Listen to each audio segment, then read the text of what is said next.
মই বন্দিতাৰ আপুনি চাই আছে DY365 ডিজিটেল প্ৰাপ্য বিচৰাটোৱে আমাৰ অপৰাধ হল নেকি বুলি প্ৰশ্ন উত্থাপিত হৈছে খুবত জ্বলিছে আমি চৰকাৰৰ বিৰুদ্ধে দিছপুৰ ঘেৰাও কাৰ্যসূচী গ্ৰহণ কৰিম বুলি এবাৰ আহিছে খুংকাৰ মহানগৰী সচলত আমি দেখিবলৈ পাইছো 108 মৃত্যুঞ্জয় কৰ্মচাৰীৰ উত্তাল প্ৰতিবাদ এতিয়া অব্যাহত আছে পঞ্চম দিন আৰু পঞ্চমটো দিনটো আমি দেখিবলৈ পাইছো এতিয়া মৃত্যুঞ্জয় কৰ্মচাৰীসকলে প্ৰতিবাদ সাব্যস্ত কৰিছিল য'ত আমি স্পষ্টকৈ দেখিছিলো অৰ্ধলংগ প্ৰতিবাদ তেওঁলোকে কৰিছিল দাবী আছিল তেওঁলোকৰ যদি দাবী নামানে তেন্তে কিন্তু প্ৰতিবাদী কাৰ্যসূচী অব্যাহত থাকিব খুংকাৰ আহি পৰিছে মুহূৰ্তত জনাম হবিহি প্ৰাপ্য বিচৰাটোৱে আমাৰ কি অপৰাধ হল নেকি বুলি এবাৰ প্ৰশ্ন উত্থাপিত কৰিছে প্ৰতিবাদকাৰীয়ে আমি চৰকাৰৰ বিৰুদ্ধে দিছপুৰ ঘেৰাও কাৰ্যসূচী গ্ৰহণ কৰিম এবাৰ খুংকাৰ আহি পৰিছে মৃত্যুঞ্জয় কৰ্মচাৰী প্ৰতিবাদকাৰীৰ মহানগৰীৰ সচলত 108 মৃত্যুঞ্জয় কৰ্মচাৰীৰ উত্তাল প্ৰতিবাদ আৰু পঞ্চম দিনাও সচলত অব্যাহত 108 মৃত্যুঞ্জয় কৰ্মচাৰীৰ প্ৰতিবাদ সচলত অনিৰ্দিষ্টকালীন কৰ্মবিৰতি আৰু অৱস্থান ধৰ্মঘট চৰকাৰৰ বিৰুদ্ধে ধাৰাবাহিক প্ৰতিবাদত উত্তাল হৈ পৰিছে সচলৰ ধৰ্ণাস্থলী আৰু দীৰ্ঘদিনীয়া দাবী পূৰণ নকৰিলে ব্যাপক প্ৰতিবাদী কাৰ্যসূচী হাতত লোৱাৰ এতিয়া আশংকাৰ আৰু চৰকাৰ বিৰোধী ধ্বনিৰে সচলৰ ধৰ্ণাস্থলীত উত্তপ্ত পৰিস্থিতি আমি দেখিবলৈ পাইছো বৰ্তমান সময়ত পঞ্চমটো দিনতো প্ৰতিবাদ অব্যাহত আছে 108ৰ 8 শতাধিক কৰ্মচাৰীক চাকৰিৰ পৰা শেহতীয়াকৈ অব্যাহতি আৰু ন্যায্য প্ৰাপ্তিৰ দাবীৰে 1 ডিচেম্বৰৰ পৰা অব্যাহত ৰাখিছে প্ৰতিবাদ জিভিকেৰ নিৰ্দেশনাৰ পিছতে কৰ্মচাৰীৰ মাজত এটা হাহাকাৰ লাগিছে কৰ্মচাৰীক অব্যাহত দি নতুন বিজ্ঞাপন স্বাস্থ্য বিভাগৰ অব্যাহতি দিয়াৰ পিছতে আসলতে নতুন বিজ্ঞাপন তেওঁলোকৰ তৰফৰ পৰা দিয়া হৈছে আৰু তাক লৈ এতিয়া প্ৰত্যেকেই খুবত জ্বলিছে এই সকল প্ৰতিবাদকাৰী মহানগৰী সচলত 108 মৃত্যুঞ্জয় কৰ্মচাৰীয়ে প্ৰতিবাদ সাব্যস্ত কৰিছে তেওঁলোকে দাবী উত্থাপিত কৰিছে তেওঁলোকৰ দাবী পূৰণ কৰিব লাগিব নহলে কিন্তু প্ৰতিবাদী কাৰ্যসূচী অব্যাহত থাকিব দিছপুৰ ঘেৰাও কৰিব এনে ধৰণৰ খুংকাৰ আমি শুনিবলৈ পাইছো আজি পঞ্চমটো দিন আৰু পঞ্চমটো দিনতো এনেদৰে প্ৰতিবাদ সাব্যস্ত কৰিছে তাৰ লগতে যিহেতু আমি দেখিবলৈ পাইছিলো এই গিদিন যি প্ৰতিবাদ চলি আছিল অৰ্ধলংগ প্ৰতিবাদ কৰিছিল ভিন্ন প্ৰকাৰে তেওঁলোকে প্ৰতিবাদ কৰিছে চৰকাৰৰ বিৰুদ্ধে খুব উজাৰিছে আৰু চাকৰিৰ পৰা বহু আসলতে কৰ্মচাৰীক অব্যাহতি দিয়াক লৈ তেওঁলোকে খুব উজাৰিছে আমি দেখিবলৈ পাইছো আৰু তাক লৈ এতিয়া এনেদৰে পঞ্চমটো দিনতো সচলত প্ৰতিবাদ অব্যাহত আছে আমি প্ৰাপ্য বিচৰাটোৱে আমাৰ ভুল হল নেকি বুলি তেওঁলোকে প্ৰশ্ন উত্থাপিত কৰিছে এম্বুলেন্সৰ সহায়ত দেখুৱাবলৈ চেষ্টা কৰিছে তেওঁলোকে কি কৈছে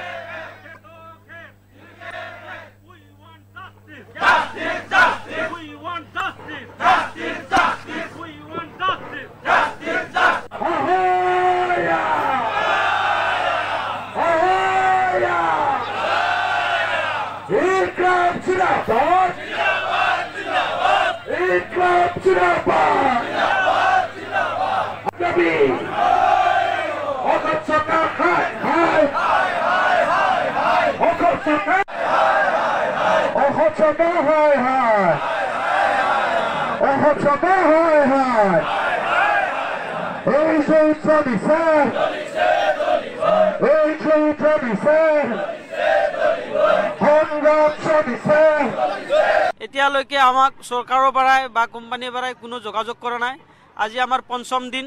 কিন্তু তাতকৈ দুখ লাগিছে আজি গম পাইছো যে আমাৰ এম্বুলেন্স বিলাকত কিছুমান অনভিজ্ঞ পাইলট লগাই কেনে চলাই আছে কিন্তু তাৰ দ্বাৰা আমাৰ অসমৰ জনসাধাৰণৰ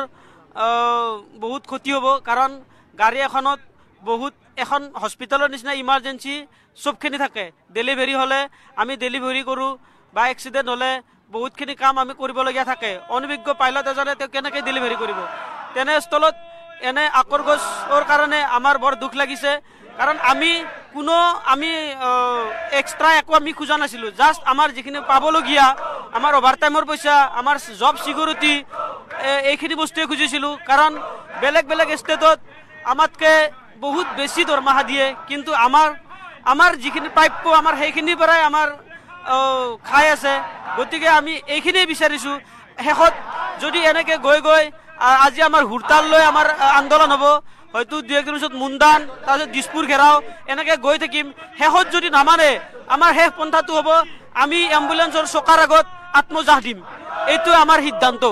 আমি এই কামত জড়িত হৈ আছোঁ, আমাৰ অভিজ্ঞতা হৈ গৈছে আৰু এই কাম কৰ্ম কৰি আমি খাই আছোঁ, কিন্তু যিখিনি আমাৰ মাননি যিখিনি দৰমহা, সেই দৰমহাৰ পইচাৰে আমাৰ নোজোৰে, পৰিয়াল চলাব নোৱাৰোঁ। গতিকে যদি আমাৰ ন্যায় চৰকাৰে বা আমাৰ কোম্পানীৰ পক্ষৰ পৰা নিদিয়ে, তেতিয়াহ'লে আমি আত্মহত্যা দিবলৈ বাধ্য হৈ যাম, নোৱাৰিম, আমাৰ পৰিয়াল পোহপাল দিব নোৱাৰিম, তেতিয়া উপায় নাই। গতিকে যাতে আমি ইমান দূৰলৈকে যাব নালাগে বা অসমৰ জনসাধাৰণে ইমান নিম্ন এটা পদক্ষেপ ল'বলৈ যাতে আমি প্ৰস্তুত হ'ব নালাগে, তাৰ কাৰণে আমি অনুৰোধ জনাইছোঁ চৰকাৰ পক্ষক আমাৰ লগত সহযোগিতা কৰক, আমাক ন্যূনতম এটা দৰমহাৰে আমাক ন্যায্য। এতিয়ালৈকে আমাক চৰকাৰৰ পৰাই বা কোম্পানীৰ পৰাই কোনো যোগাযোগ কৰা নাই। আজি আমাৰ পঞ্চম দিন,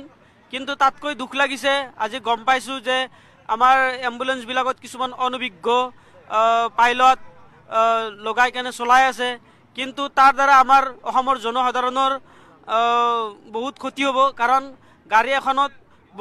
এখন হস্পিটেলৰ নিচিনা ইমাৰ্জেঞ্চি চবখিনি থাকে। ডেলিভাৰী হ'লে আমি ডেলিভাৰী কৰোঁ বা এক্সিডেণ্ট হ'লে বহুতখিনি কাম আমি কৰিবলগীয়া থাকে। অনভিজ্ঞ পাইলট এজনে তেওঁ কেনেকৈ ডেলিভাৰী কৰিব? তেনেস্থলত এনে আকৰগছৰ কাৰণে আমাৰ বৰ দুখ লাগিছে। কাৰণ আমি এক্সট্ৰা একো আমি খোজা নাছিলোঁ, জাষ্ট আমাৰ যিখিনি পাবলগীয়া আমাৰ অভাৰটাইমৰ পইচা, আমাৰ জব ছিকিউৰিটি, এইখিনি বস্তুৱে খুজিছিলোঁ। কাৰণ বেলেগ বেলেগ ষ্টেটত আমাতকৈ বহুত বেছি দৰমহা দিয়ে, কিন্তু আমাৰ যিখিনি প্ৰাপ্য আমাৰ সেইখিনিৰ পৰাই আমাৰ খাই আছে। গতিকে আমি এইখিনিয়ে বিচাৰিছোঁ। শেষত যদি এনেকৈ গৈ আজি আমাৰ হুৰতাল লৈ আমাৰ আন্দোলন হ'ব, হয়তো 2-1 দিনৰ পিছত মুণ্ডান, তাৰপিছত দিছপুৰ ঘেৰাও, এনেকৈ গৈ থাকিম। শেষত যদি নামানে আমাৰ শেষ পন্থাটো হ'ব আমি এম্বুলেঞ্চৰ চকাৰ আগত আত্মজাহ দিম। এইটো আমাৰ সিদ্ধান্ত।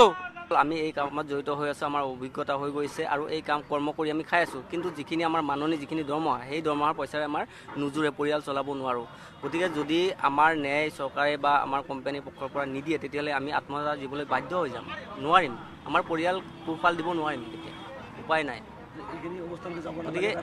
যাতে আমি ইমান দূৰলৈকে যাব নালাগে বা অসমৰ জনসাধাৰণে ইমান নিম্ন এটা পদক্ষেপ ল'বলৈ যাতে আমি প্ৰস্তুত হ'ব নালাগে, তাৰ কাৰণে আমি অনুৰোধ জনাইছোঁ চৰকাৰ পক্ষক আমাৰ লগত সহযোগিতা কৰক, আমাক